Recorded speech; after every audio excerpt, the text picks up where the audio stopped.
Aujourd'hui, un des points forts de notre croisière. Nous allons faire escale à Saint-Pétersbourg. Celle qui changea plusieurs fois d'appellation au cours de sa brève existence reprit son nom de baptême en 1991. En effet, Saint-Pétersbourg, Petrograd, Leningrad, tous ces noms sont ceux d'une seule et même ville, née de la volonté du tsar Pierre le Grand.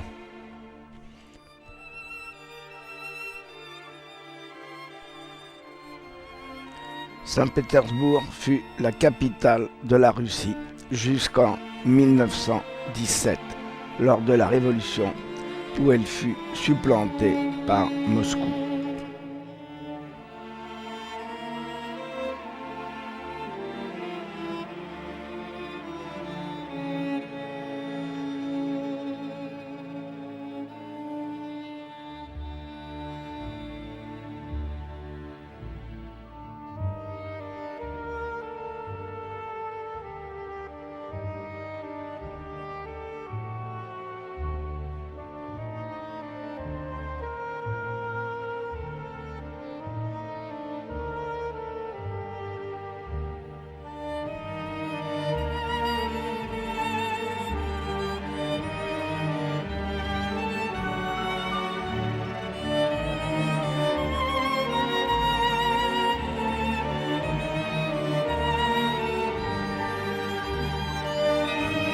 Nous approchons du quai et nous apercevons les premiers bâtiments. Première poupée russe. Et voilà l'accueil de Saint-Pétersbourg en musique.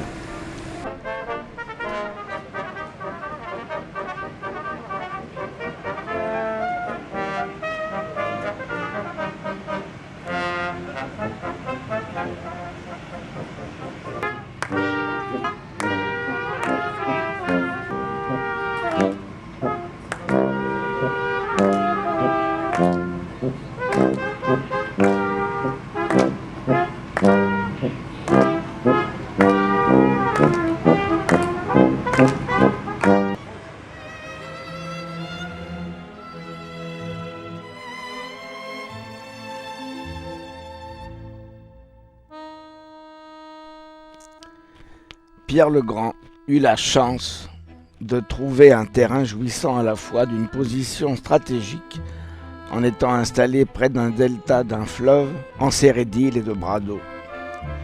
Il ne restait plus qu'à domestiquer la nature, aménager les canaux, bâtir des ponts. Pour la première fois, nous apercevons la grande place du Palais d'Hiver. C'est là qu'est abrité le fameux musée de l'Ermitage que nous visiterons demain. Un des multiples canaux.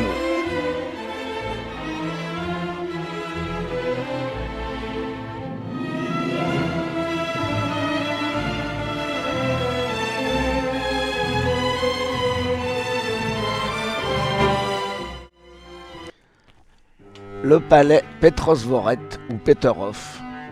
Ce domaine se dresse au cœur d'un magnifique parc, composé de jardins à la française et à l'anglaise. Le premier grand palais, qui est dû à Jean-Baptiste Leblond, a été remanié pendant le règne de la tsarine Élisabeth.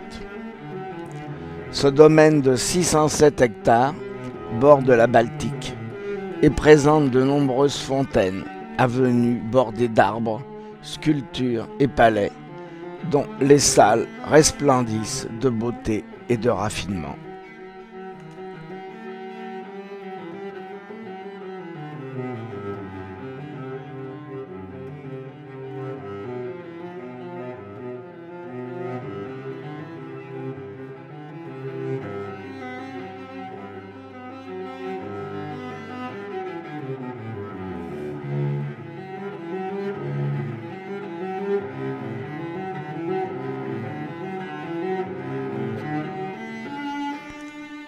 Après avoir admiré le magnifique escalier à l'entrée du palais,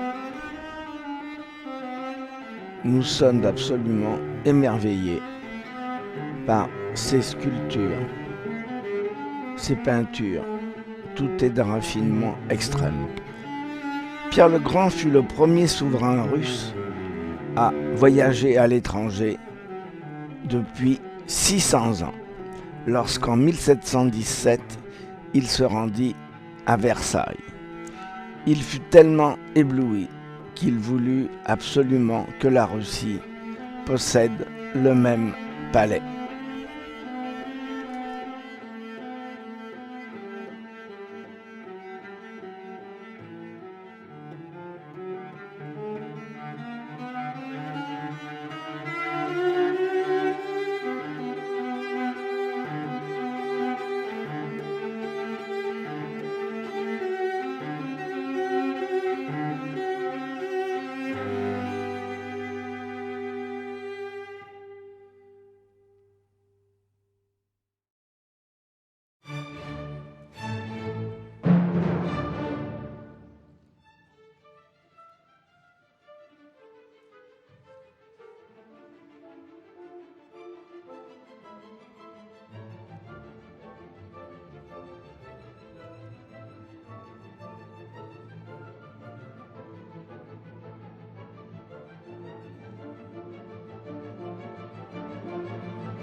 Nous sommes maintenant dans la chambre de la tsarine, où nous admirons la magnifique marqueterie du parquet.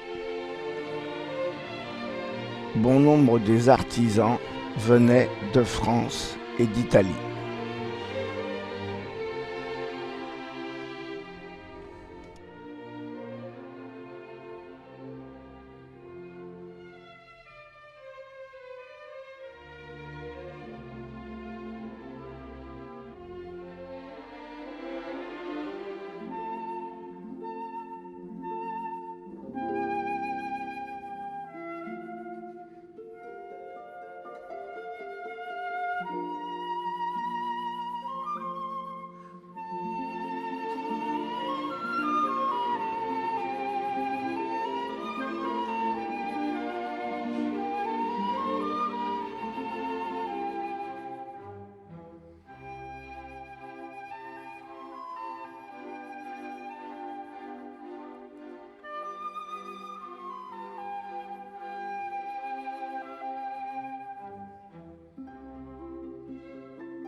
Nous apercevons les jardins et les jets d'eau magnifiques.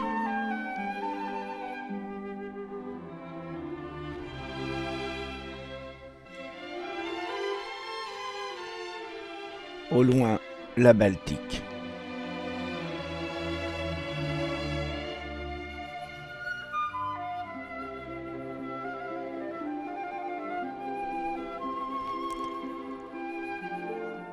À la fin du règne de Pierre le Grand, Saint-Pétersbourg, devenu cité impériale en 1721, renfermait une académie navale, 2 écoles militaires, un sénat, ainsi qu'un musée des sciences naturelles. Pierre le Grand avait donné à la Russie le lustre qu'il souhaitait.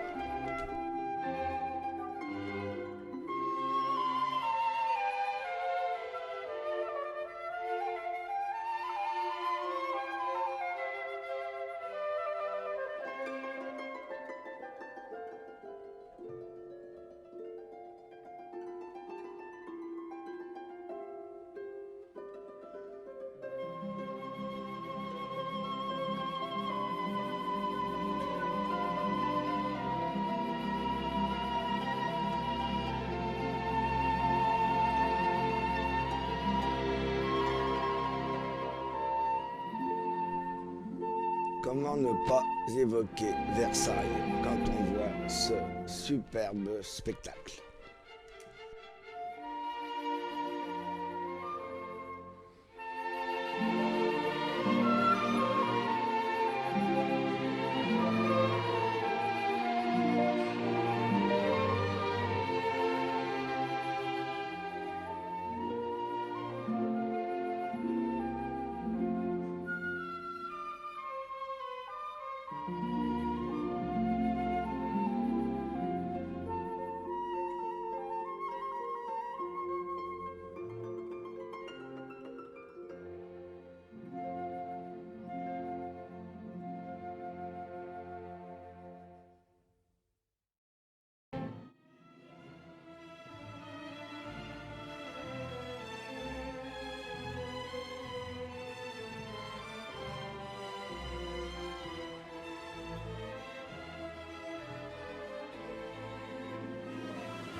Nous quittons maintenant Peterhof, le palais conçu par Pierre le Grand, pour retourner dans le centre de Saint-Pétersbourg où nous allons déjeuner tout près de la perspective Nevski, la plus grande avenue de Saint-Pétersbourg, longue de 4 km 500 et qui tout au long est jalonnée de magasins.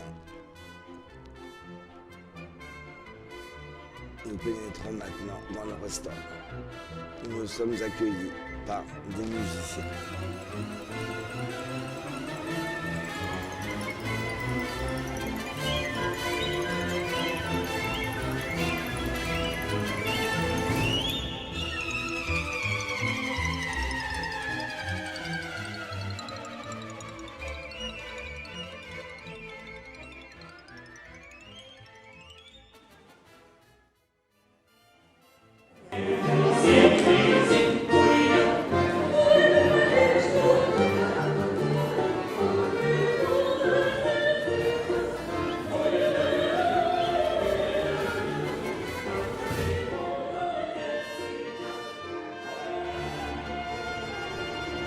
Dans la rue, nous ne voyons pas beaucoup de différence dans la façon de s'habiller entre les Russes et les femmes occidentales.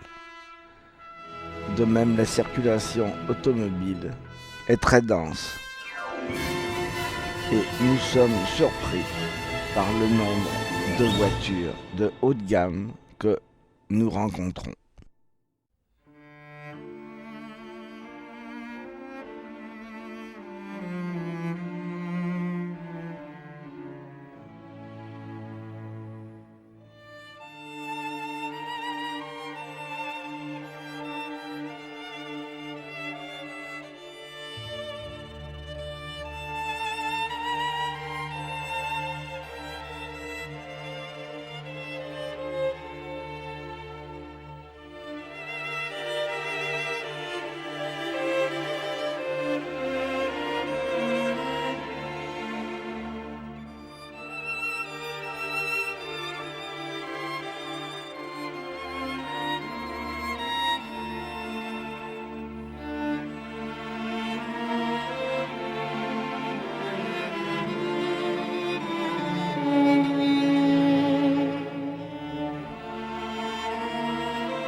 La cathédrale Saint-Isaac, dessinée par un Français, Auguste de Montferrand.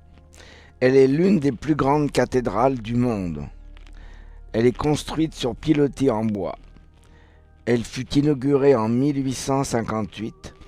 Elle devint musée de l'athéisme pendant l'ère soviétique. Elle abrite aujourd'hui des centaines d'œuvres d'art du XIXe siècle.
Nous sommes maintenant au bord de la Neva, où nous admirons la superbe perspective du palais d'hiver.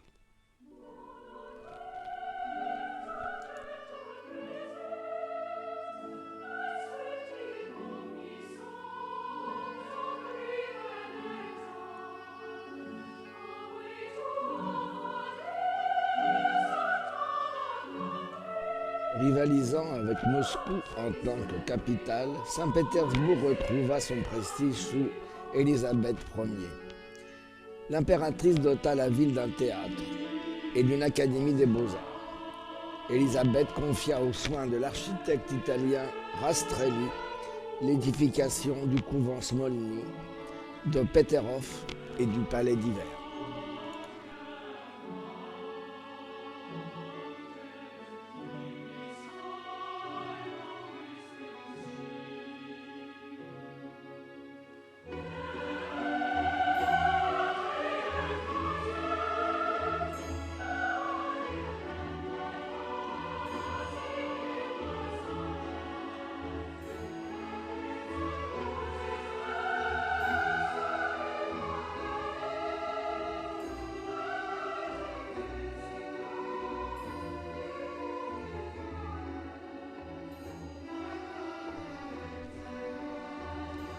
Nous arrivons maintenant devant la basilique Saint-Pierre et Paul. La première église de la forteresse était en bois. Son édification commença le 29 juin 1703, jour de la Saint-Pierre et Paul. En 1712 débuta la construction de la basilique. Elle fut confiée à l'architecte Trezzini, qui opta pour un style occidental contemporain. Elle fut à nouveau entièrement remaniée après l'incendie de 1753.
Après avoir rendu hommage aux Romanov, la dernière famille régnante dans la Russie tsariste, nous reprenons la route du centre de Saint-Pétersbourg. Nous apercevons des enfants qui se baignent dans la Neva. Nous allons nous rendre dans un grand théâtre où nous allons assister à un spectacle de danse et de chant.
Ici, c'est dans ce bâtiment que vous voyez à droite.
pour notre deuxième jour à Saint-Pétersbourg.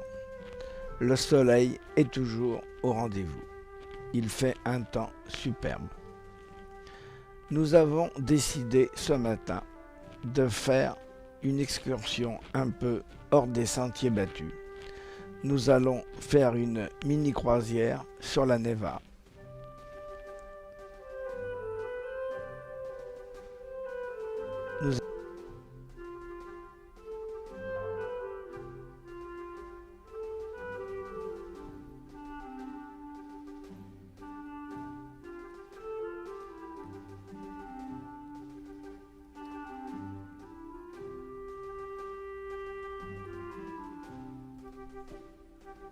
La ville de Saint-Pétersbourg compte 5 millions d'habitants.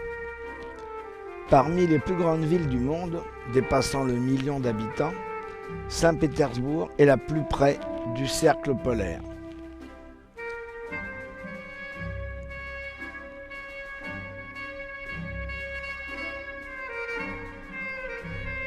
La Neva est un fleuve relativement jeune, environ 2500 ans. Sur ses 74 km de longueur, 32 km coulent dans les limites de la ville.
La Neva gèle en hiver et pendant la dernière guerre de 1941 à 1943, pendant le siège de Leningrad, elle servit de moyen de communication pour ravitailler la ville.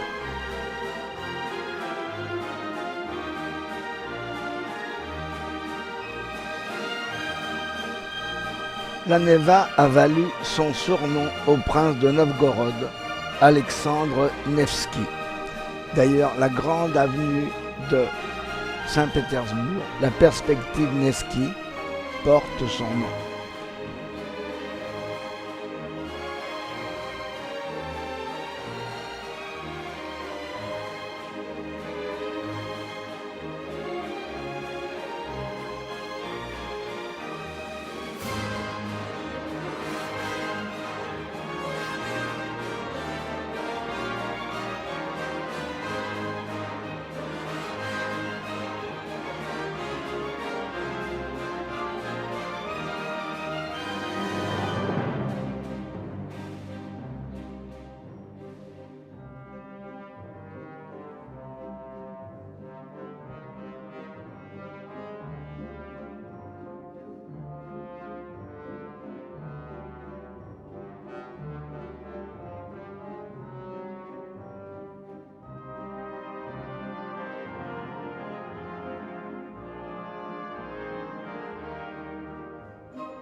Nous nous approchons maintenant du débarcadère où nous allons bientôt visiter le palais Yusupov. Ce palais fut construit pour la famille Yusupov par le français Vallier de la Motte en 1760. Les pièces sont somptueusement décorées dans un style néoclassique du milieu du XIXe siècle.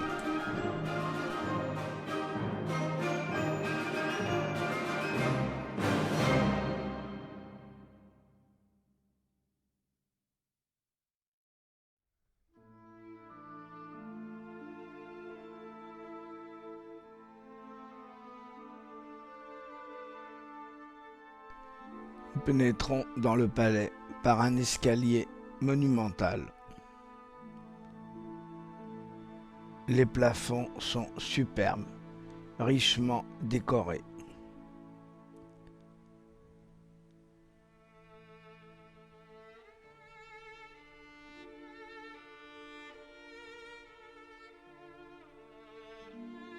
Le palais Yusupov n'est pas l'un des plus connus de Saint-Pétersbourg, mais c'est certainement l'un des plus beaux et l'un des plus richement dotés en œuvres d'art du XVIIIe siècle.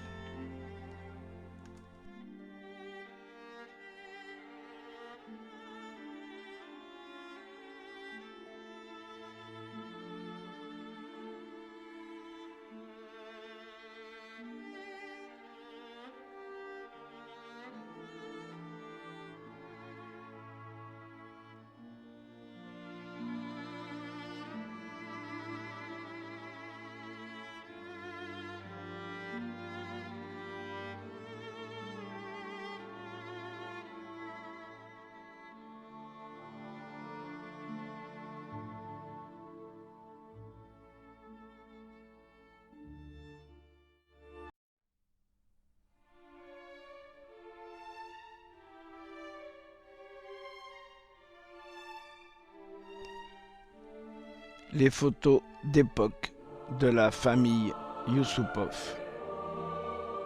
ainsi que de la famille régnante, les Romanov. C'est en 1916 dans ce palais que le prince Félix assassina Raspoutine, après avoir fomenté le complot pour débarrasser la Russie, le tsar et surtout la tsarine de l'influence ô combien néfaste qu'il avait.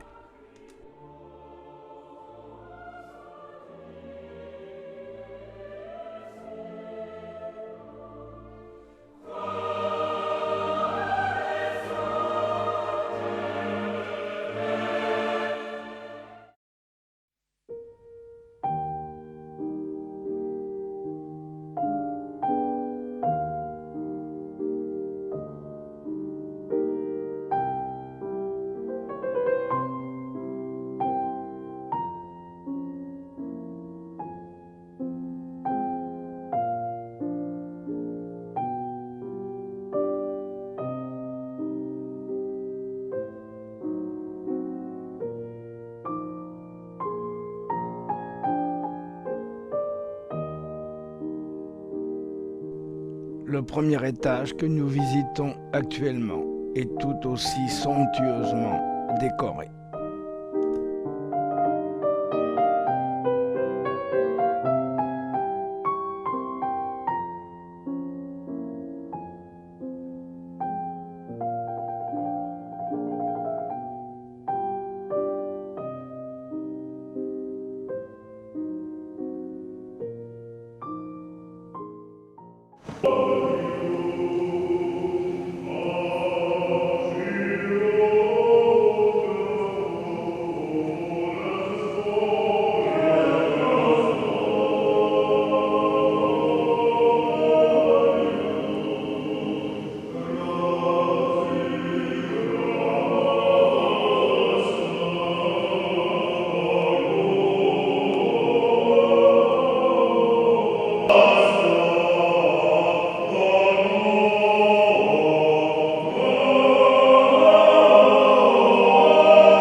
dans la grande salle de réception, nous avons droit à un mini-concert de voix de basse absolument superbe.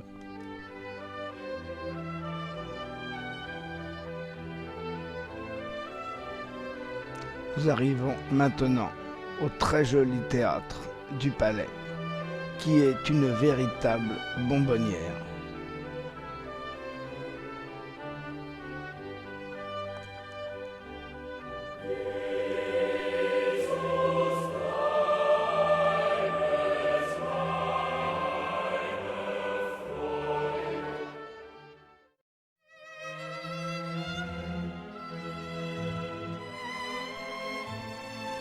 Après avoir quitté le palais Yusupov, nous nous dirigeons maintenant vers le palais d'hiver, où nous allons visiter l'Ermitage.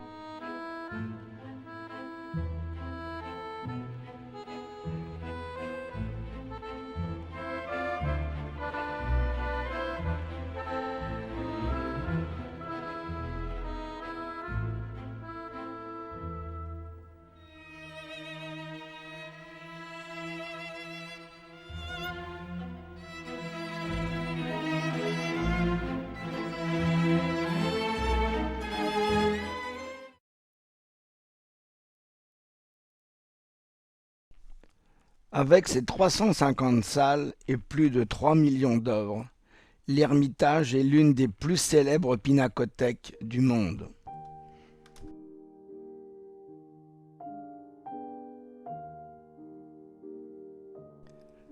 Le musée de l'Ermitage est réputé pour ses nombreuses collections qui représentent le patrimoine culturel universel depuis les temps préhistoriques jusqu'à nos jours.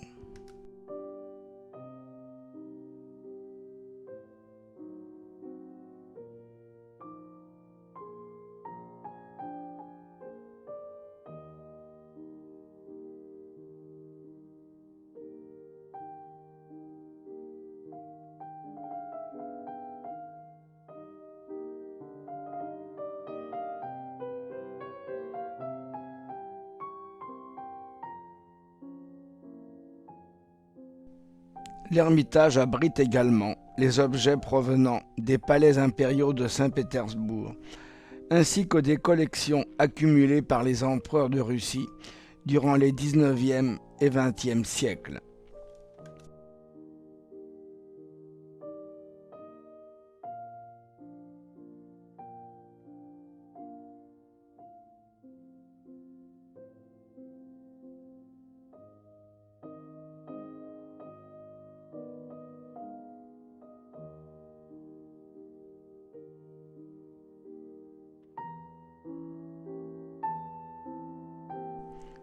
Nous apercevons la superbe place de l'entrée du palais d'hiver.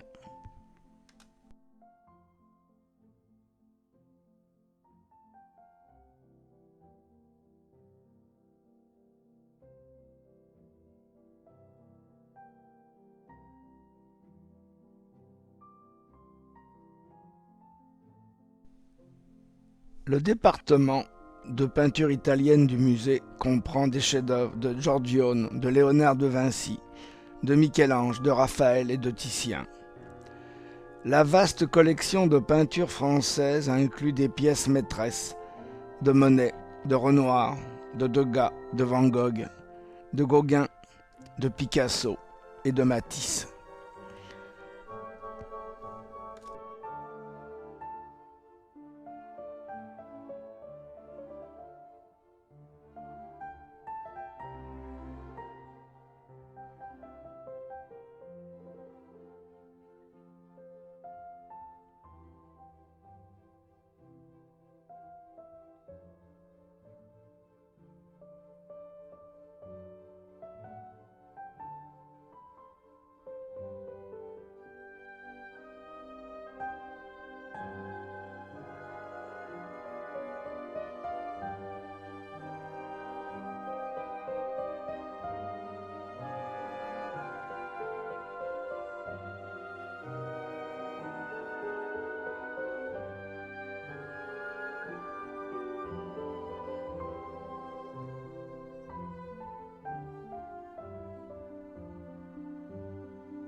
Nous allons maintenant quitter l'ermitage, où le temps nous a semblé bien court. On pourrait y passer des jours et des jours.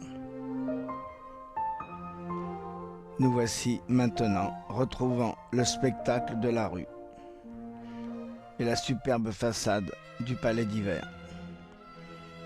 La Neva.